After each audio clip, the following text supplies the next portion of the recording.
친형 강제 입원과 관련해서 TV 토론에서 허위 사실을 알렸다는 혐의로 한때 당선 무효형까지 선고가 됐었던 이재명 경기도지사가 파기환송심에서 무죄를 선고받았습니다.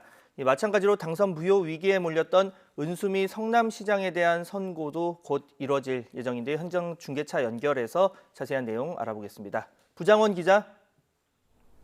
네, 수원고등법원에 나와 있습니다. 네, 먼저 이재명 지사 상황부터 보겠습니다. 이번 선고 결과로 이 정치적인 부담을 덜게 됐다 이런 분석이 나오고 있죠.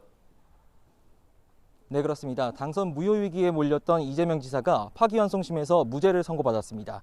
수원고등법원은 조금 전인 오전 11시 이 지사의 공직선거법상 허위사실 공표 혐의 파기환송심을 열고 검사의 항소를 기각하고 무죄를 선고했습니다. 이 지사는 앞서 지난 2018년 지방선거 후보자 토론회에서 친형을 강제 입원시키려 한 적이 없다는 취지의 발언을 해 공직선거법상 허위사실 공표 혐의 등으로 재판에 넘겨졌는데요. 앞서 2심 재판부는 이 혐의를 유죄로 인정해 이 지사에게 당선 무효형에 해당하는 벌금 300만 원을 선고했었습니다. 하지만 지난 7월 대법원은 전원 합의체를 열고 공소 사실이 허위사실 공표에 해당하지 않는다며 무죄 취지로 사건을 되돌려 보냈습니다. 그리고 오늘 파기환송심 재판부도 대법원 판단에 따라 무죄를 선고했습니다. 재판부는 이 사건 토론회에서의 피고인 발언 내용을 보면 의혹을 제기하는 상대 후보자 질문에 대한 답변일 뿐 적극적이고 일방적으로 허위 사실을 널리 알리려는 공표행위라고 볼 수 없다고 밝혔습니다. 특히 토론회라는 특성상 의사소통 과정에서 나온 발언일 뿐 일부러 거짓말을 한 건 아니므로 선거법 인정한 허위사실 공표죄에 해당하지 않는다는 겁니다. 그러면서 환송 후 새로운 증거가 제출되지 않은 만큼 대법원의 무죄 취지 판결대로 판단했다고 설명했습니다.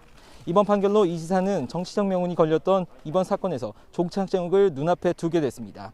아직 검찰의 재상고 여부는 정해지지 않았는데요. 하지만 재상고를 하더라도 앞서 대법원이 무죄 취지로 결론을 낸 만큼 이번 파기환송심 판결대로 최종 무죄가 확정될 가능성이 지배적입니다.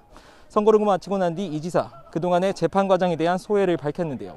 먼저 정말로 어두운 터널을 지난 것 같다며 사법부의 현명한 판단에 경의를 표한다고 밝혔습니다. 그러면서 앞으로는 이런 송사에 시간을 허비하지 않고 도민들을 위한 모든 에너지를 쏟겠다고 전했습니다.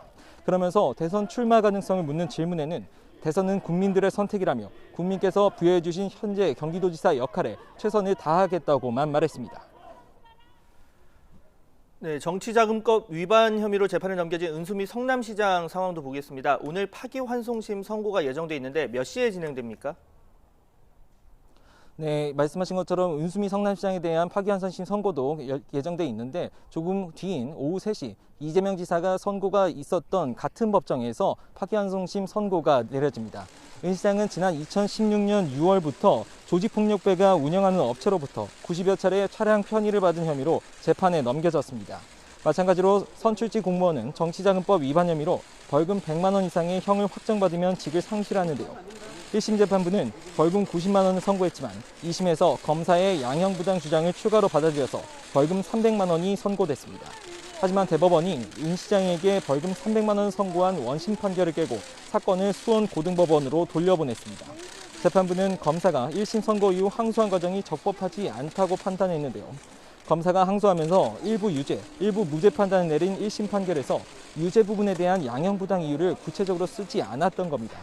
대법원은 이럴 경우 적법한 항소 이유로 볼 수 없는데도 원심이 1심보다 벌금액을 높인 건 위법하다고 지적했습니다. 다시 이곳 수원고등법원으로 돌아온 파기환송심 공판에서 검찰은 항소가 잘못됐다는 대법원의 판단을 비판하기도 했는데요. 은 시장의 혐의가 여러 죄에 해당해 범죄 사실 전체에 대해 양형부당을 항소한 것이며 대법원이 구체적인 이유를 적지 않으면 적법한 항소 이유라고 할 수 없다고 인용한 판례가 당시 봐주기 판결이라고 비판받은 사례라며 이 사안에 적용해서는 안 된다고 주장했습니다. 검찰은 파기환송심에서도 은 시장에게 원심 구형과 같은 벌금 150만 원을 구형했습니다. 대법원은 이 지사와 달리 은 시장에 대해선 무죄 취지가 아니라 검찰의 양형부당의 이유로 사건을 돌려보낸 만큼 당선 무효형에 해당하는 형이 나올 수도 있습니다. 하지만 100만 원 이상의 형이 선고되더라도 은 시장이 파기환송심에 불복해 대법원에 상고할 가능성은 남아 있습니다. 지금까지 수원고등법원에서 YTN 부장원입니다.